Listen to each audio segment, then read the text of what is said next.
வாங்க போறப்போ கேமராவோட ஸ்பெக்ஸ் நம்ம கண்டிப்பா பார்ப்போம். 108 மெகா பிக்சல், 200 மெகா பிக்சல், ஏன் 300 மெகா பிக்சல் கூட வரப்போகுதுன்னு ரூமர்ஸ் வந்துகிட்டு இருக்கு.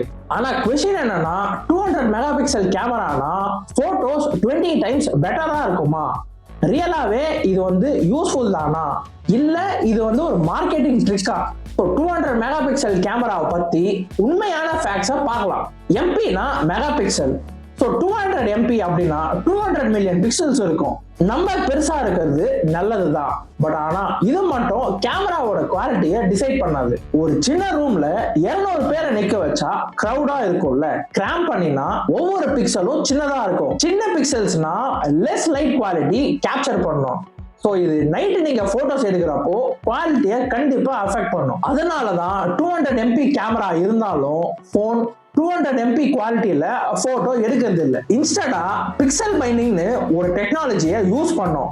இது என்ன பண்ணும்னா 16 பிக்சல்ஸை கம்பைன் பண்ணி ஒரு பெரிய பிக்சலை கிரியேட் பண்ணும். ரிசல்ட் என்னன்னா better light, better details, better photos. அப்போ 200 மெகா பிக்சல் கேமரால அட்வான்டேஜ் என்ன? நீங்க எடுத்த போட்டோவை ரொம்ப ஜூம் பண்ணினாலும் டீடைல்ஸ் பிரிசர்வ் ஆகும். ஃபைனல் ஆன்சர் என்னன்னா 200 MP கேமரா யூஸ்லெஸ் இல்ல. அதே சமயம் 200 MP கேமரா இருக்கிறதால அந்த போன் சூப்பரும் கிடையாது. அதனால நெக்ஸ்ட் டைம் போன் வாங்குறப்போ 200 MP கேமரா இருக்குன்னு எக்ஸைட் ஆகுறதுக்கு முன்னாடி ஓவரால் கேமரா பெர்ஃபார்மன்ஸை செக் பண்ணுங்க. நீங்க என்ன நினைக்கிறீங்க? 200 MP கேமரா ஃபியூச்சரா இல்ல மார்க்கெட்டிங் கிமிக்கா அப்படின்னு கமெண்ட்ல சொல்லுங்க.